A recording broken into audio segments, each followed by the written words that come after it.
karena kita udah buka ganti part dalamnya. Jadi si transmisi ini butuh mensinkronkan part-part yang baru tadi. Kalau CVT-nya putus, jadi pusing. Kalau emang tinggal di daerah, kenapa nggak pakai manual aja ya? Gue diracunnya sama bokap, untung nggak dikasih cyanida loh. Anjir.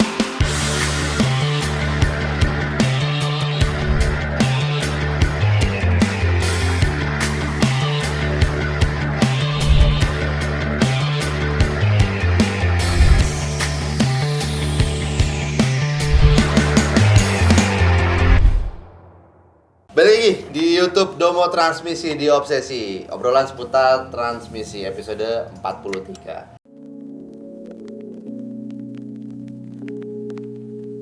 Seperti biasa di episode kali ini kita akan membahas tentang pertanyaan-pertanyaan seputar mobil, dari perawatannya, mobil bekas, percintaan, dari subscriber kita yang menuliskan pertanyaan di kolom komentar dengan hashtag obsesi. Nah, jadi buat teman-teman yang punya pertanyaan seputar mobil, bisa langsung tulis saja di kolom komentar dengan hashtag obsesi, nanti akan kita bahas di video-video selanjutnya. Oke, tanpa berlama-lama lagi, kok siap kok? Yuk. Kita langsung masuk ke pertanyaan obsesi yang pertama dari @irfan_maulana Muhammad. Hashtag obsesi. Halo Ko Freddy dan Mas Arya yang baik hatinya. Saya dari daerah jauh dari perkotaan.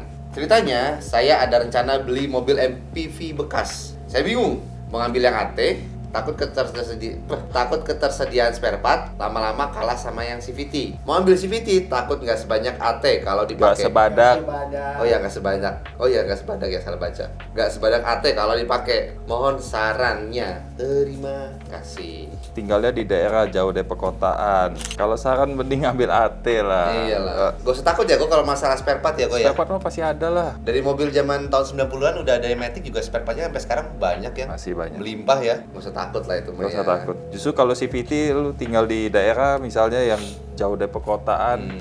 Kalau CVT-nya putus, jadi pusing. Kalau emang tinggal di daerah, kenapa nggak pakai manual aja ya? Pakai Matic, bos. Next lagi ya.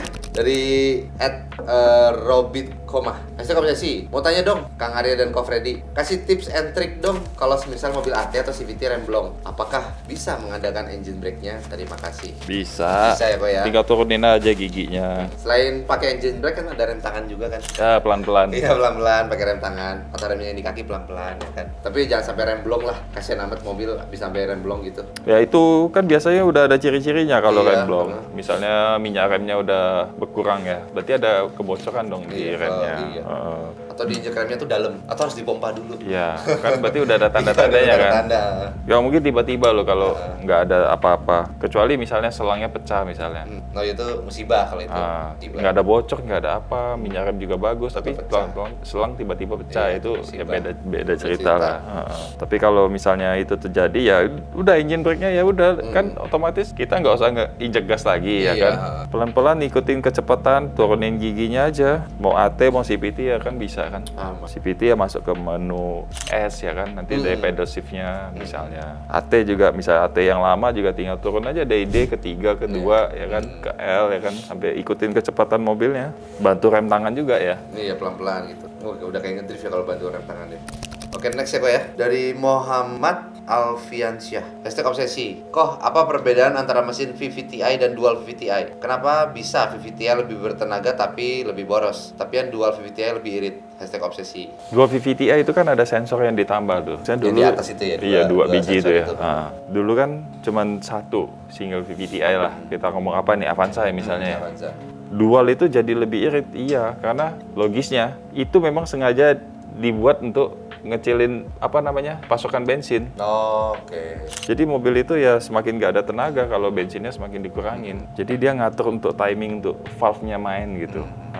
Dikasih dual ya itu tujuannya sebenarnya untuk lebih irit sih. Otomatis ada yang dikorbankan. Itu tenaga.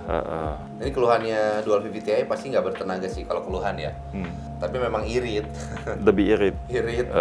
Terserah teman-teman mau nyari yang bertenaga tapi kurang irit, atau mau yang irit tapi kurang bertenaga, itu pilihan masing-masing sih.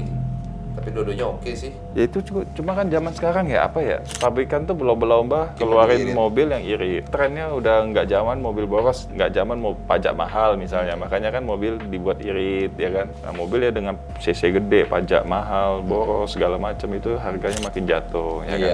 Ya kurang lebih gitulah. Dah, berarti next ya kok ya.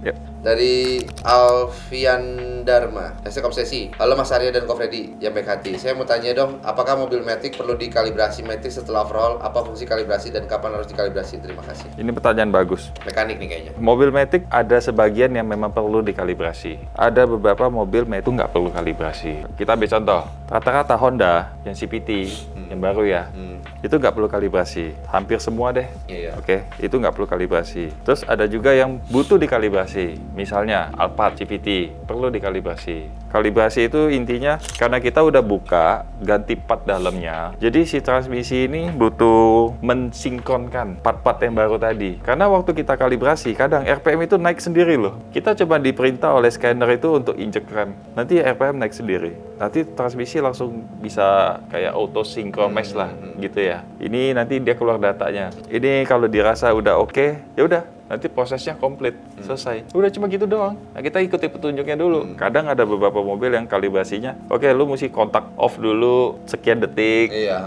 Nanti kontak on sekian detik. Habis itu lu start. Lalu start, udah lu baru tekan oke di menu untuk kalibrasi gitu. Nah, tapi sebelum kalibrasi pun ada yang mesti dihapus dulu. Sensor apa yang mesti di-clear dulu, ya kan? Kalau kalibrasi nggak komplit, biasanya ya ada jalan itu nanti masih ada nggak enak gitu. Karena transmisinya kayak belum saling kenalin nih. Tujuannya itu sih. Kapan harus dikalibrasi? Ya kalau pas di transmisi itu udah dibuka. Kalau nggak dibuka, nggak dibongkar, nggak diganti dalamannya, nggak perlu kalibrasi. Oke, terakhir ya Ko ya. Dari @Maulana Rizky Nur Hadi, hashtag obsesi. Mau tanya Bang Arya dan Ko Freddy, gue diracunin sama bokap. Jadi kepicut sama Honda Maestro 1993 standar. Persiapan apa yang gue perlukan? Dan itu mobil, apakah ada problem ciri khasnya? Ya, seleranya bagus. Caranya teknisi kita ini. Seleranya bagus. Ini Maestro 93 ini bagus. Ini yang edisi terakhir udah. Edisi terakhir. Udah injeksi. Coba ini nggak tahu manual automatic nih. Gue diracunin sama bokap. Untung nggak dikasih cyanida loh. Anjir. Maestro itu ya mobilnya bagus. Kalau duduk nyaman. Dia mobil yang pertama udah spionnya yang udah retract loh. Setahu gue itu mobil pertama yang auto retract. Spionnya. Yang lain belum. Maestro udah. Maestro itu jeleknya cuma di panel-panel, kisi-kisi. Plastiknya gampang patah. Ini mobil tua soalnya kan? Ya, Iya. dan itu memang penyakit mobil tua ya itu. Waktu itu dulu materialnya tuh memang kayak nggak tahan lama gitu. Patah, gampang patah gitu. Panel-panel AC ya kan? Entah yang kisi-kisinya atau panel yang mana, pokoknya ada bagian yang patah Iya, ya. benar. Sama ini kalau kata teknisi kita tuh, kalau misalkan nyuci mobil, katanya tuh aku lupa, pantatnya harus di bawah deh kalau nggak salah. Atau pantatnya harus di atas gitu ya. Jadi di situ tuh kadang kalau nyuci mobil jadi suka ada air nampung. Nah nanti air nampungnya ini kadang suka bikin karat. Cuman ya ini sih pajaknya murah mobil ini. Cuman ya itulah kalau dapat barang bagus ya nggak kropos ya nggak apa-apa. Biasa Iya. Honda penyakitnya ya kaca-kaca di sealer-sealernya tuh udah mulai kropos. Nanti Asalkan kalau seger sih enak dapatnya ya. kalau hujan nanti ada yang masuk bocor gitu. Kalau enggak ya oke sih Maestro mah oke. Asalkan dapatnya seger mah udah lah enak lah. Iya. Justru gue seneng Maestro yang kayak gini nih, Maestro yang udah injeksi. Kalau bisa Matic sekalian. Tapi Matic-nya zaman dulu tuh kan cuma 4 speed ya? Atau ada yang 5 speed zaman dulu? Ya emang kenapa kalau 4 speed? Ya 4 speed gimana ya? Pasti beda lah kok, mobil 4 speed sama 5 speed tuh shiftingnya lebih enak yang giginya lebih banyak kan? Ya zaman itu yang baru 4 speed ya udah terima aja. Oke. Cukup? Ada yang mau lu tambahin? Gak ada, aku setuju semua dengan perkataan Koko. Oke, cukup ya Kok untuk episode obsesi kali ini. Nah jadi buat teman-teman yang punya pertanyaan-pertanyaan seputar otomotif atau butuh penasehatan soal cinta, langsung aja tulis di kolom komentar dengan hashtag obsesi. Nanti akan kita bahas di video-video selanjutnya. Butuh partner hidup gimana? Partner hidup, boleh, masih kosong, masih lajang, anjay.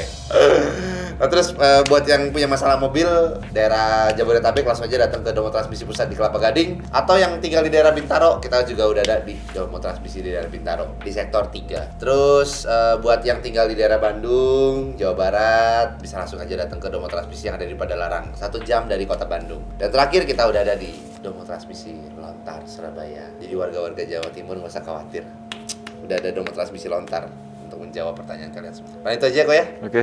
Domo Transmisi, Dr. Matic.